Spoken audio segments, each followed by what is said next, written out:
Ami barikada alani kirae Ami tangani ni jabaru fe la ilaha illa Akaun kisi shetane made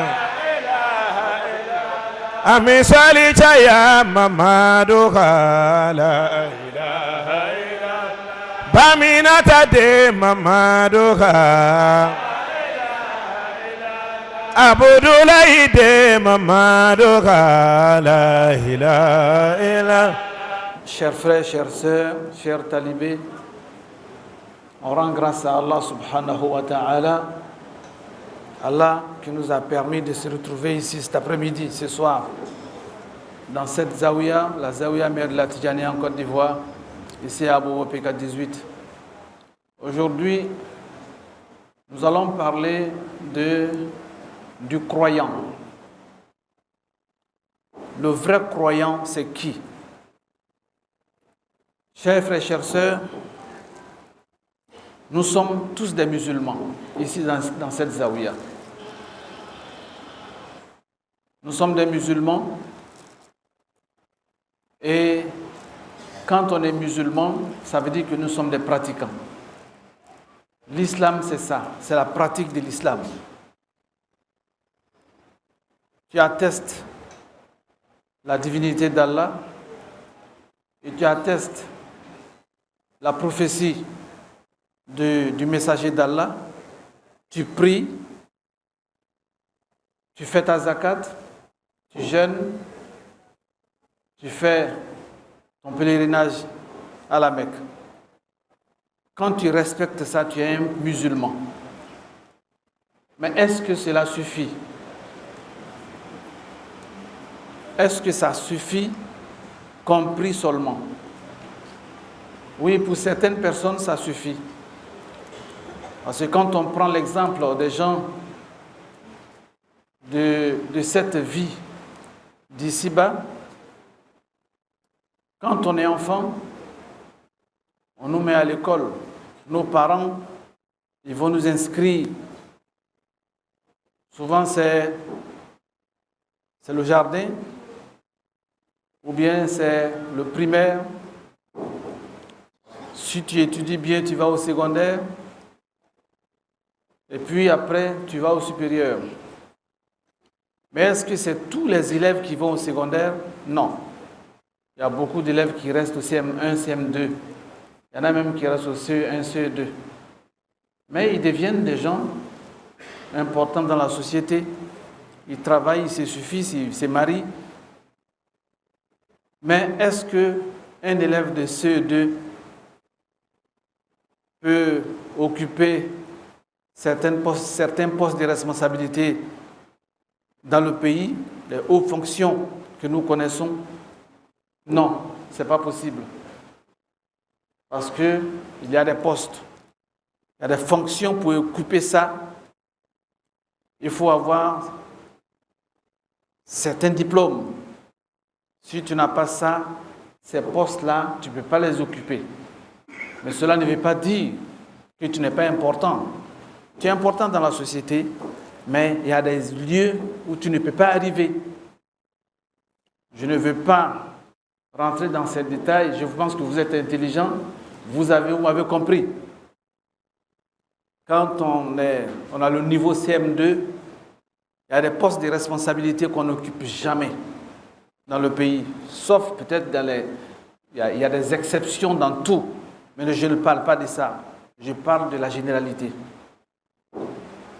Chers frères, chères sœurs, chez Dieu aussi c'est pareil. Quand on est musulman, on peut se suffire du minimum. Ça y est, ça peut aller. Tu fais ça. Si tu respectes strictement les recommandations de Dieu, tu évites ce que Dieu veut que tu évites et que tu respectes, tu fais le minimum. Si tu vas chez Dieu, il y a ta place. Parce que chez Dieu, ce sont des degrés. C'est comme ici dans la société, chaque groupe a son quartier. On connaît, on ne va pas citer les quartiers, Nous sommes ici, à la Zaouia. La Zaouia mère se trouve à Bobo, à Abidjan. Je ne dis pas qu'il n'y a pas de personnalités ici, il y a des personnalités spirituelles, mais les personnalités politiques, on sait où ils habitent. Les personnalités politiques, on sait où ils sont. Ils ne sont pas à Bobo ici. C'est vrai qu'ils peuvent avoir leur grande cour ici, ils peuvent avoir leur famille ici, ils peuvent avoir leur maison ici. Peut-être de temps en temps, ils viennent voir ces maisons-là. Mais on sait où ils habitent. Ils ne sont pas ici. Même ceux qui sont ici, quand ils sont nommés, ils s'en vont rejoindre, ils vont rejoindre les autres dans leur cité, dans leur quartier, disons. Donc, chers frères et chères sœurs, c'est pareil chez Dieu. Quand tu viens sur cette terre, tu es un musulman, tu fais le minimum, c'est bon. Tu as ton quartier et ça va. Chez Dieu aussi, tu vas dans ton quartier et ça peut te suffire, tu es bien. Mais la différence entre un musulman et un croyant, c'est clair et net, la différence est grande. Ce n'est pas pareil. Le musulman, c'est le pratiquant. Le croyant, c'est celui qui vit sa foi. Vivre sa foi n'a rien à voir avec la pratique. La pratique, c'est de suivre les recommandations. C'est comme dans un pays, chaque pays a sa loi. Nul n'est censé ignorer la loi de son pays. Si tu ne respectes pas la loi, on sait où tu vas te retrouver. Que Allah nous en garde.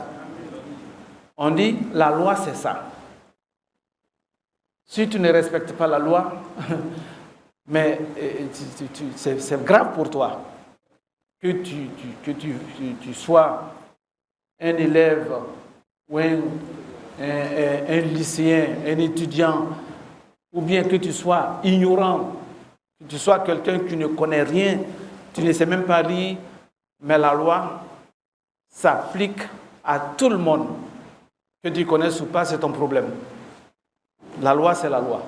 Chez Dieu, c'est pareil. La loi, chez Dieu, c'est la loi. Je ne suis pas allé à l'école coranique, je ne sais pas lire le Coran, je ne connais pas la charia, je ne connais pas les règles de la prière, ni du jeûne, ni du ramadan. C'est ton problème. Chez Dieu, la loi, c'est la loi, comme ici. Si tu ne respectes pas la loi, de l'autre côté, tu vas rendre compte, il y a problème. Chers frères et chères sœurs, quand on est musulman, il faut essayer d'apprendre ton islam. Il faut apprendre. Si tu apprends comment faire les ablutions, la petite ablution, il faut apprendre. C'est vrai, on fait ça comme ça dans la foulée, mais est-ce qu'on respecte les règles de la petite ablution? Oui, certaines personnes, mais pas tout le monde.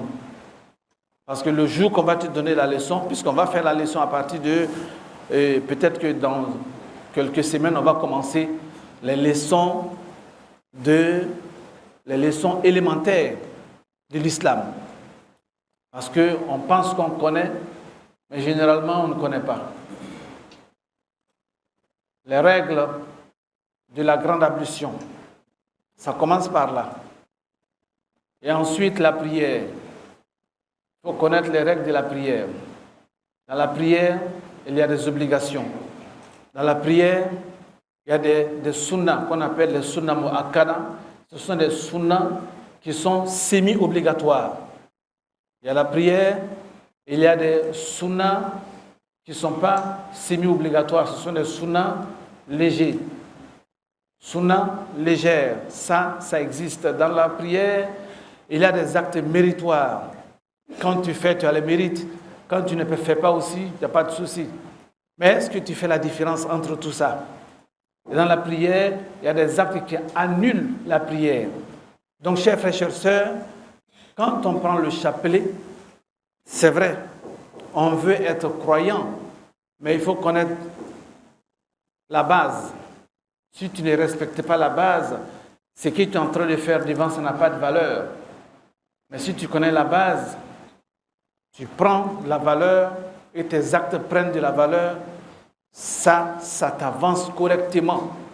Parce que des fois, on a le chapelet, on pense qu'on évolue spirituellement, alors que le Satan, il te prend par la main, tout doucement.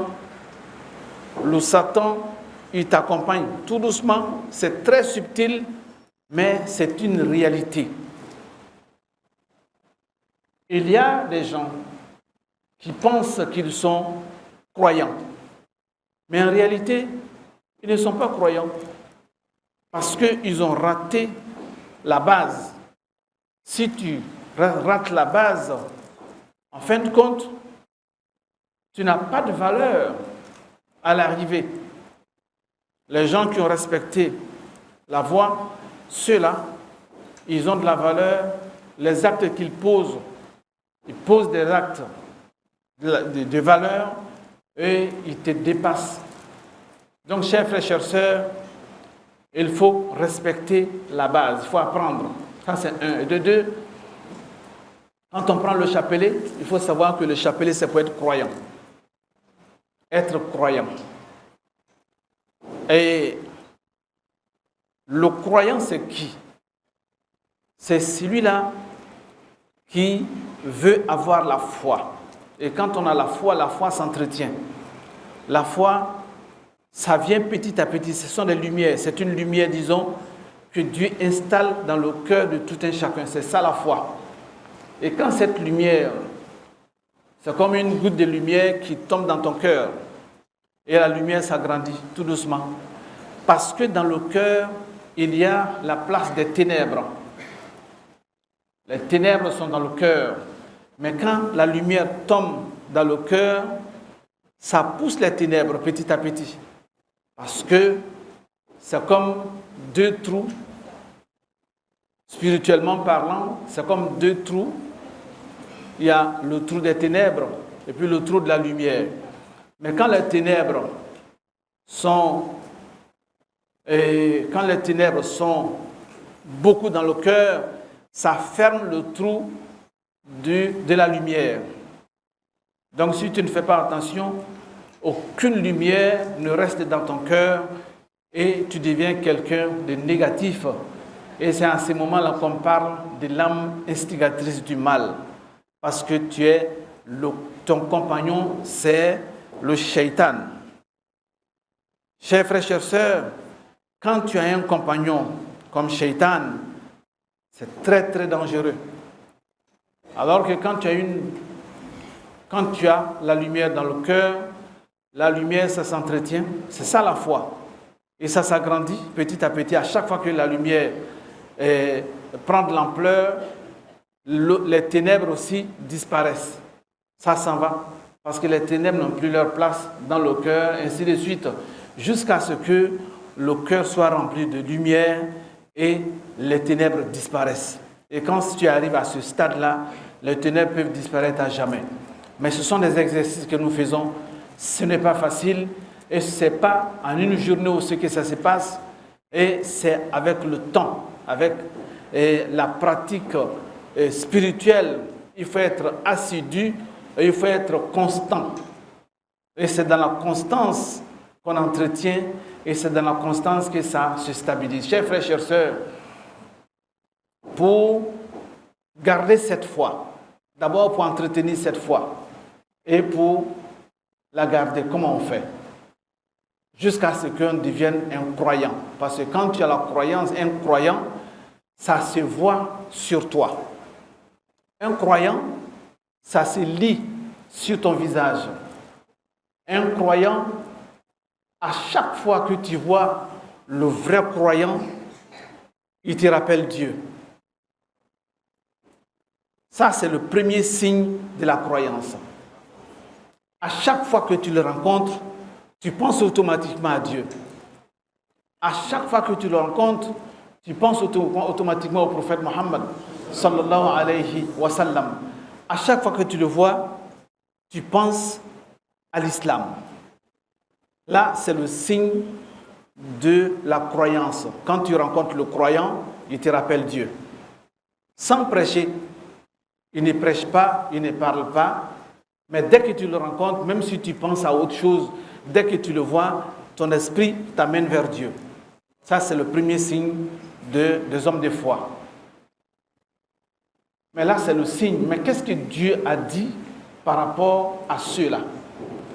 Quand on regarde le Coran, on va dans la sourate Al-Hujurat, sourate Al-Hujurat,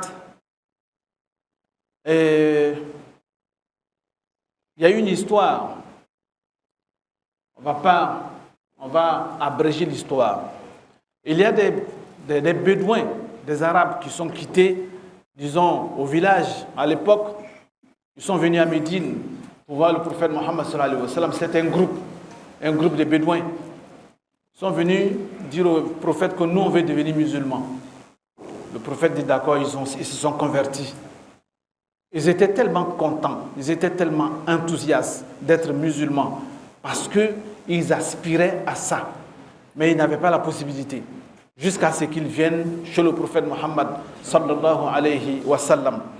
Et dans leur joie, dans leur enthousiasme, ils disent que alhamdulillah, à partir de maintenant, nous sommes des croyants.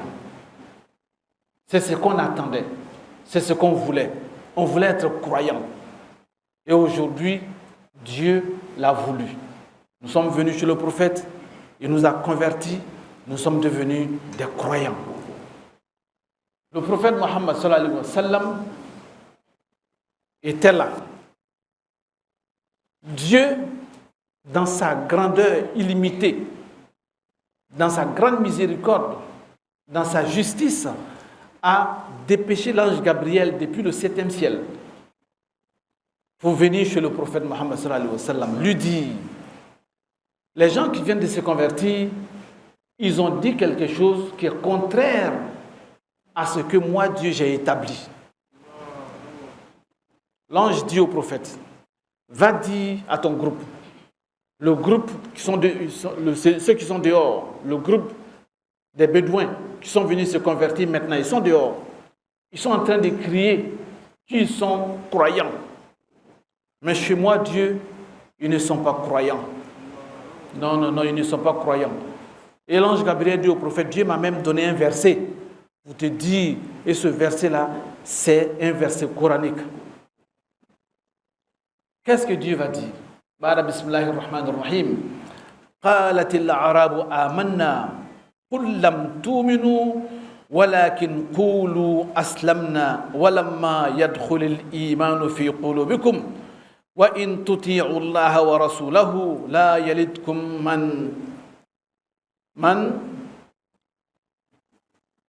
la yalidkum min imanikum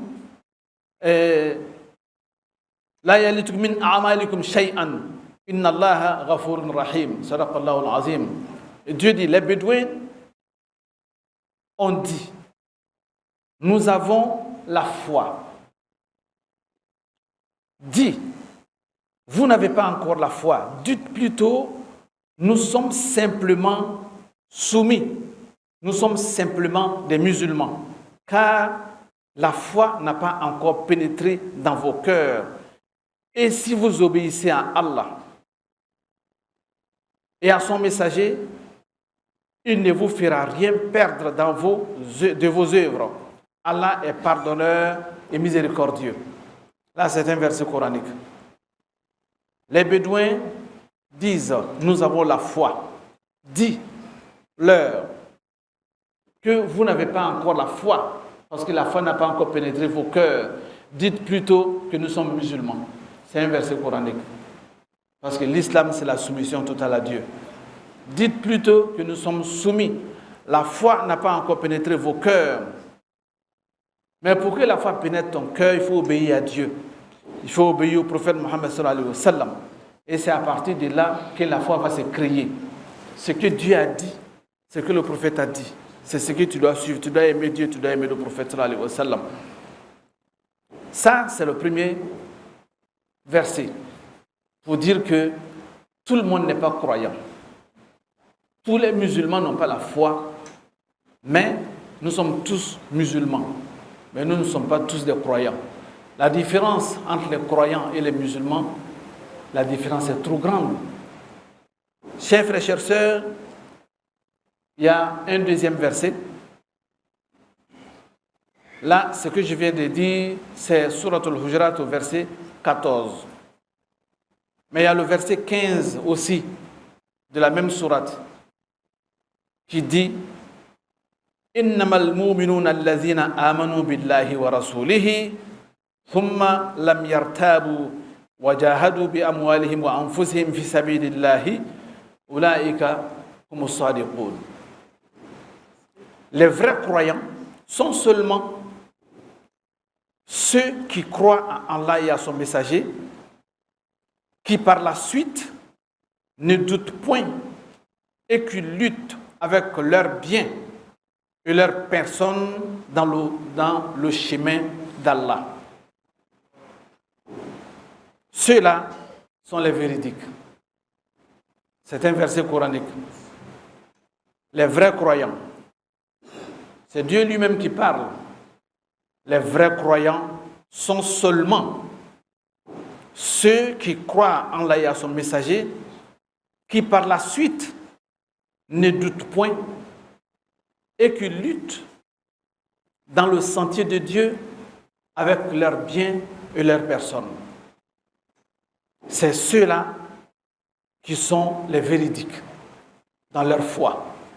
Chers frères et chères sœurs, quand on regarde ce verset, on comprend tout de suite qu'il ne suffit pas de dire dans la bouche que j'ai la foi. Dieu dit que pour être un homme de foi, il faut lutter dans le sentier de Dieu avec tes biens, avec ta personne. C'est à partir de là que la foi va se créer.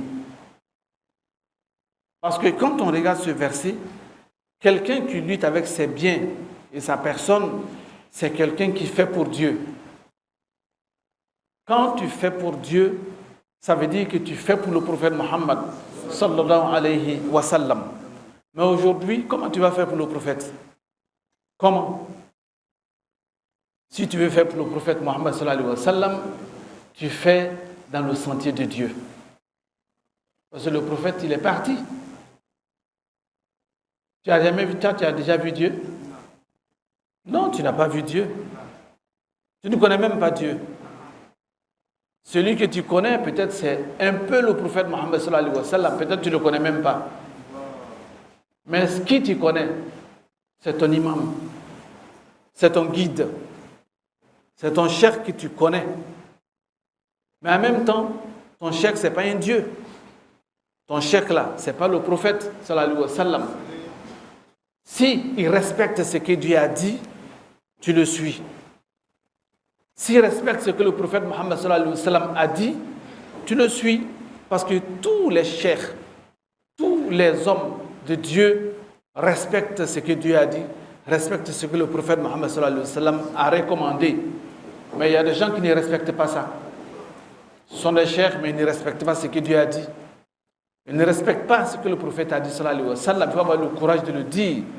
Ce sont des musulmans, mais ils ne sont pas croyants. Oui. Parce que l'habit,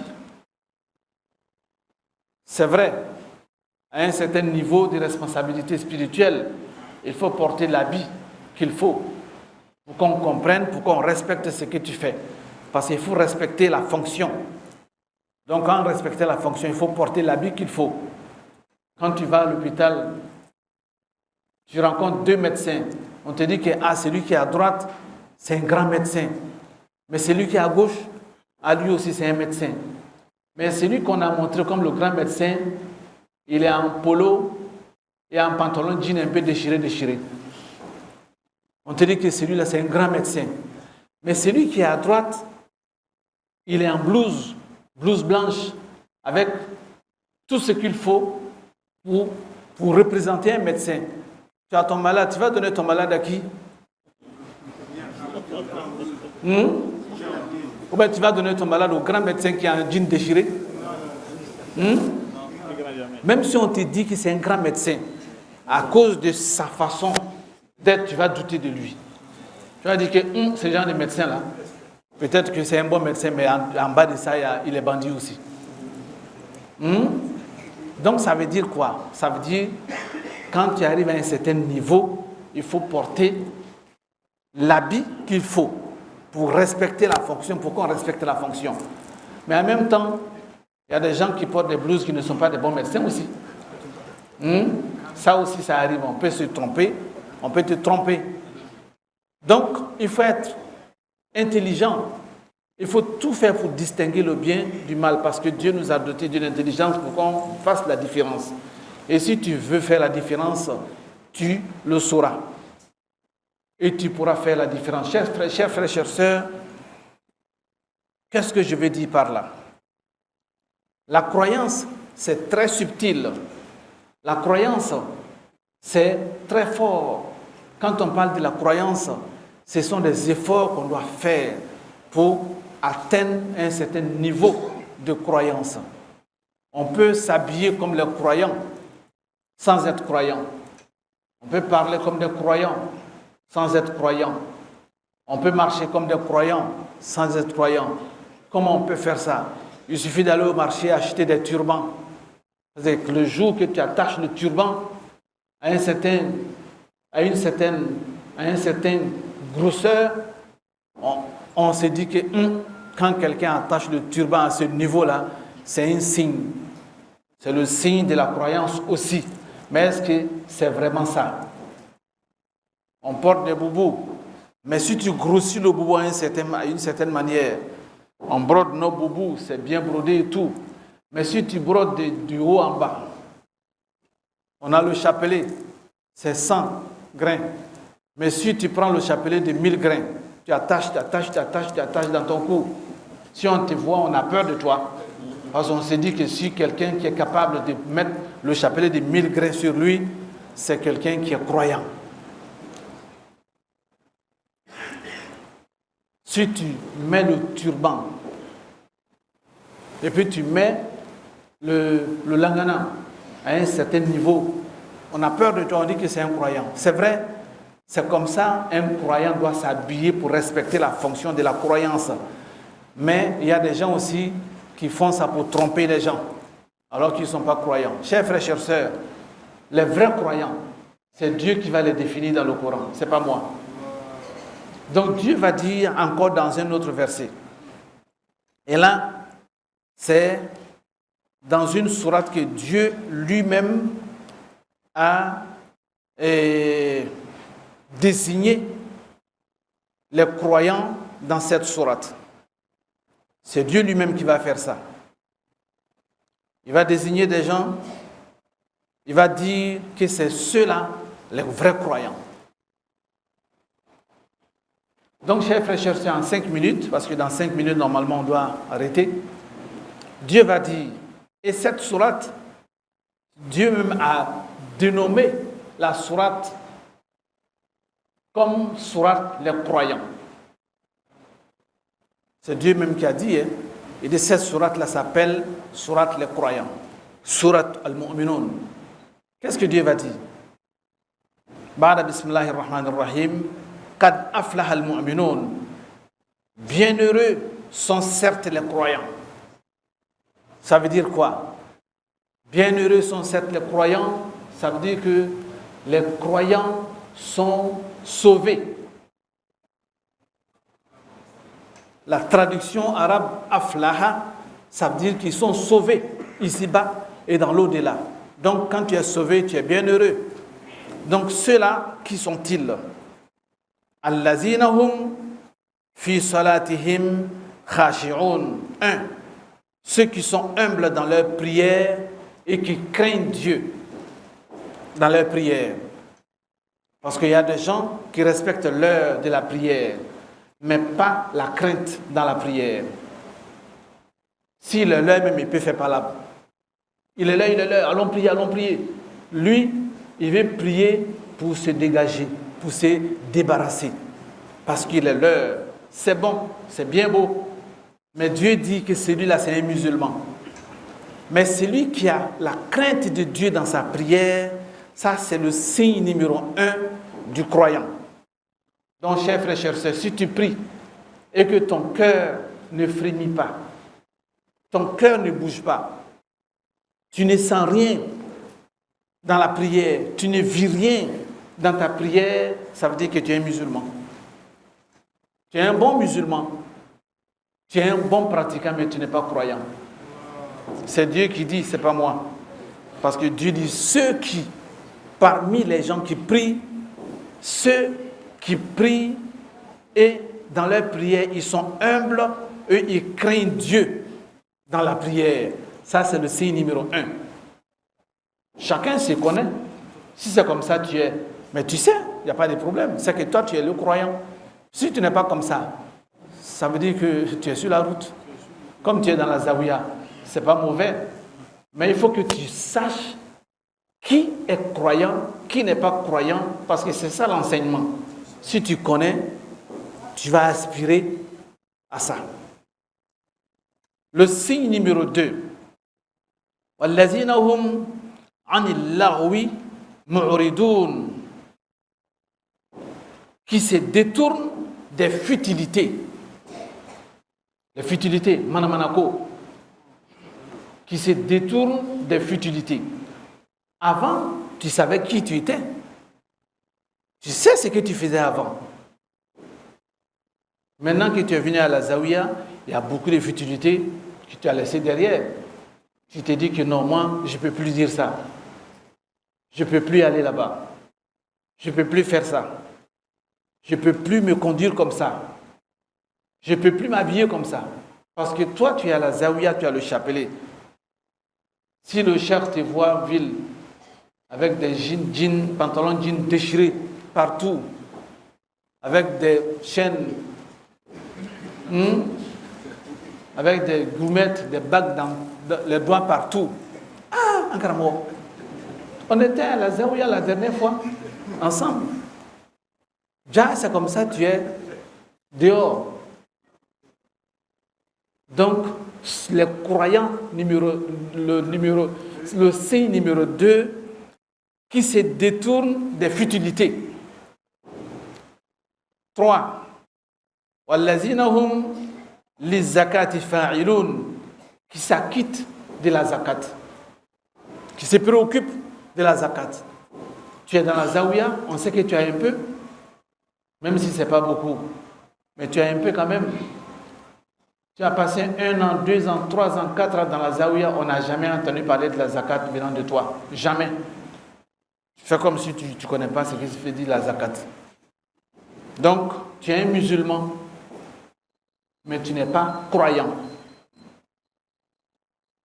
Numéro 4.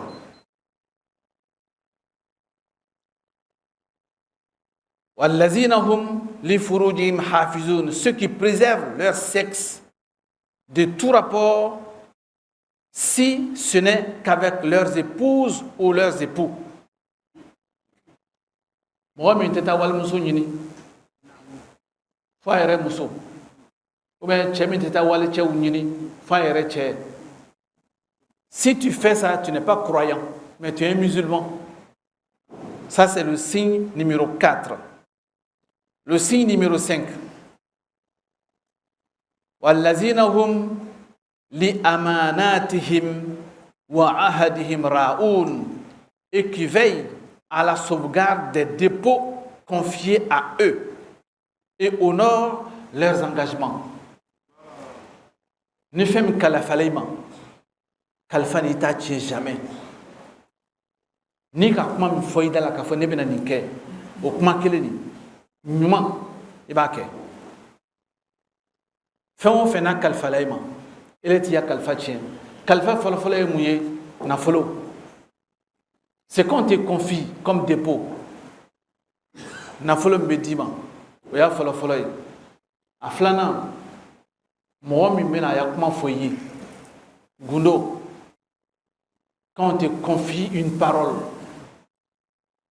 un ami, un frère, une sœur, quelqu'un qui te fait confiance, il t'appelle, il te confie son secret, il te dit une parole. Ça, c'est ce que je veux te dire. Dès qu'il donne d'eau, tu prends ton téléphone, tu appelles ton ami, est-ce que tu sais qui vient de partir d'ici moi? Tu dis c'est qui? Tu dis c'est un tel. Tu sais ce qu'il vient de me dire? Tu ne peux pas croire. Et il a dit quoi? Je pense que c'est ce qu'on appelle ça affairage, non? Et qu'il y a affairage ici. Que c'est tellement intéressant, ça ne peut même pas se dire au téléphone. Il faut venir. Ce sont les affairages, n'est-ce pas? Ah, là, tu es un musulman, mais tu n'as aucune croyance. Parce que tu n'as pas respecté le dépôt qu'on t'a confié. Ce n'est pas seulement l'argent. Il y a aussi la parole donnée. Ce qu'on t'a dit. Je vais te confier ma parole, mais je ne veux pas que ça soit propagé. Non, tu me connais, moi je garde le secret. Toi, tu sais que moi je ne suis pas comme les autres. Dès qu'ils donnent d'autres, tu prends ton téléphone, tu appelles eux, j'ai affairage ici. Viens, toi, tu n'es pas un croyant, mais tu es un musulman. Chers frères, chères sœurs, ça, c'est le numéro 5. 5. Maintenant, 6. Wallazina hum ala salawatihim yuhafizun. Ceux qui observent strictement leurs prières. Qui observent leurs prières. Quand on dit qu'ils observent strictement leurs prières, c'est ce que j'ai dit au début. Qui apprennent leurs prières. Comment faire la prière? Ils savent faire les ablutions, la petite ablution. Ils savent faire la grande ablution. Ils savent faire la prière. Ils ont appris.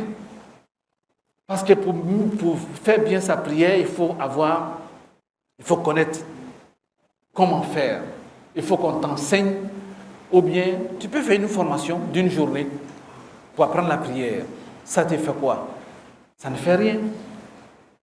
C'est ça, le signe de la foi. Donc, ce que nous venons de numérer, ceux qui respectent ça, Dieu dit « Oulaïka humul warisoun ».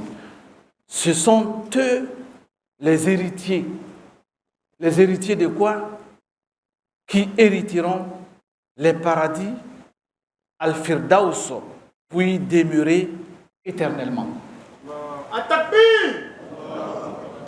Mais ceux qui ne sont pas dans ce groupe-là, ils peuvent être dans d'autres paradis. Mais ce n'est pas Al-Firdaus. Puisqu'il y a combien de niveaux de paradis? Il y en a 8, n'est-ce pas? Et ce sont des planètes. Ce n'est pas des maisons, hein? Parce qu'il y en a qui pensent que c'est des quartiers. À Djamé, c'est un paradis. À Bobo, c'est un paradis. Non. Ça n'a rien à voir avec ça. C'est comme le premier ciel. Le deuxième niveau, le troisième, quatrième, cinquième, sixième, septième. Là, ce sont des paradis provisoires, mais c'est l'exemple. Est-ce qu'il y a miro maïre? Bon, paradis premier et deuxième, c'est un exemple que je te donne. Ceux qui sont au premier niveau du paradis, ils regardent ceux qui sont au deuxième niveau comme nous regardons le soleil ou bien la lune. On dit que ceux-là, ce sont des gens qui sont dans tel paradis. Pendant que toi, tu es dans ton paradis aussi. Voilà. Mais il faut dépasser les 7 niveaux pour arriver au 8e, qu'on appelle Al-Firdaus. Chers frères, chères sœurs, mais ce que nous venons d'énumérer, si tu n'es pas dans ça, ça veut dire que tu n'es pas dans le groupe de ceux qui vont dans Al-Firdaus. Ah, c'est pas moi qui l'a dit, hein, c'est Dieu qui l'a dit dans le Coran. C'est pas moi. Donc, chers frères, chères sœurs, faisons très attention. Pour être croyant, on prend le chapelet. Mais le chapelet, c'est quoi? C'est un moyen pour éviter ce que nous venons de dire. Le contraire, c'est ce que nous venons de dire. Pour l'éviter. C'est pour ça qu'on prend le chapelet. Tous les jours, on fait astaghfirullah. Tous les jours, on fait la salat ala nabi. Chaque jour, on fait la ilaha illallah pour que Dieu il nous donne de la lumière qu'on appelle la foi. Et ça nous aide à entretenir notre foi et à augmenter notre foi petit à petit. Effectivement, quand on reste sur cette voie de façon véridique, Dieu, il va nous faire avancer spirituellement et on va évoluer spirituellement et on va être parmi ceux que nous venons d'énumérer, Inch'Allah. Mais si ce n'est pas sincère, parce qu'il y a des chapelets qui sont pris pour ce bas monde, alors que quand on donne le chapelet, on te dit clairement que ce n'est pas pour ici. Un talibé qui prend le chapelet, parce que lui, sa préoccupation, c'est ce qu'on appelle al-asrar, les secrets. Ça, c'est un autre domaine. Ça n'a rien à voir avec la spiritualité. Les noms de Dieu, les secrets, il faut qu'on ait ça. Quand tu fais ça, Allahu Akbar, tu as tout. Tu deviens puissant. Tu deviens comme ça. Tu as ça. Ça, c'est un domaine à part. Ça n'a rien à voir avec la spiritualité. Si c'est ça, mais les marabouts sont là. Hein? Je les connais, ils me connaissent. On se connaît. Ceux-là, ils ont ça. Quand tu vas chez eux, ils vont te montrer ça. Si tu fais ça. Allahu Akbar. Mais ils ne vont pas te donner comme ça. Hein? Voilà, il faut être à leur service. Il faut payer. Mais ça n'a rien à voir avec la spiritualité. Jamais. C'est comme le ciel et la terre. Mais des fois, on confond. On mélange. On pense que c'est ça la spiritualité. Ce n'est pas ça la spiritualité. La spiritualité, c'est autre chose. La spiritualité, c'est ce que tu fais pour avancer spirituellement, pour devenir homme de Dieu. Le signe de l'homme de Dieu, dès que tu le vois, tu penses à Dieu. Ça, c'est le premier signe. Et Dieu vient de dire les autres signes, les autres actes qu'on doit respecter. Chers frères, chères sœurs, ce n'est pas compliqué. C'est très simple. Si tu veux suivre la voie de Dieu, voici la voie de Dieu tracée devant toi. Si tu suis ça, tu deviens homme de Dieu. Mais si c'est autre chose, si c'est dunya, tu peux avoir dunya. Oui, parce que Dieu l'a dit dans le Coran. Il y en a qui disent Rabbana atina fid dunya. Il y a des musulmans qui disent dans leur maison, entre eux et Dieu, Dieu, donne-moi dunya, l'argent.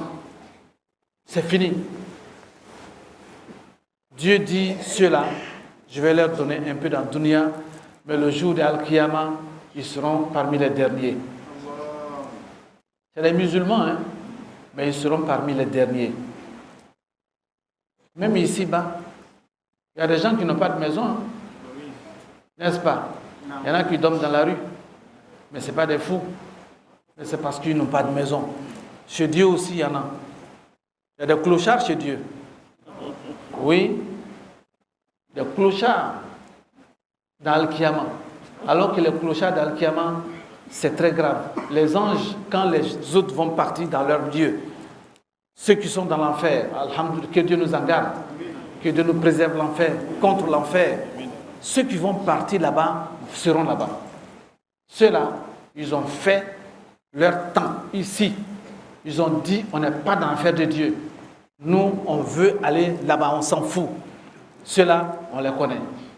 Ceux qui veulent aussi Dieu, ils ont laissé dunya. Je ne dis pas de ne pas travailler, non. Je ne dis pas de ne pas lutter pour avoir l'argent pour payer ta facture, payer ta maison, mettre tes enfants à l'école, habiller ta femme. Je ne dis pas de ne pas faire ça. Ça, c'est absolument normal et Dieu nous recommande cela. Ce n'est pas ça, dunya. Quand je dis dunya, l'homme qui met son esprit, son cœur, son âme, son corps dans dunya, on les connaît. Quelqu'un qui choisit dunya, mais qui est avec nous dans l'islam, s'il ne fait pas attention, il sera clochard le lendemain, le jour de la résurrection. Lui n'a pas d'endroit où partir parce qu'il n'est pas parmi ceux qui ont fait des choses graves pour aller à l'enfer, mais il n'est pas parmi ceux aussi qui ont fait du bien pour aller au paradis. Donc, ce sont des clochards. Dieu parle d'eux dans le Coran. Dieu dit que ceux-là, les clochards, vont partir sur un mont qu'on appelle Al-A'raf. Oui, c'est Dieu qui a dit, si c'est l'endroit des clochards, on va les rafler pour aller les déposer là-bas. Donc, chers frères et chères sœurs, pour ne pas être parmi les clochards dans l'au-delà, il faut tout faire pour te mettre dans le groupe des croyants. Si tu es parmi les croyants, Inch'Allah, tu seras parmi les bienheureux, Inch'Allah, face à Allah, que nous soyons parmi les bienheureux, Inch'Allah. Sur ce, wassalamu alaikum wa rahmatullahi ta'ala wa barakatuhu.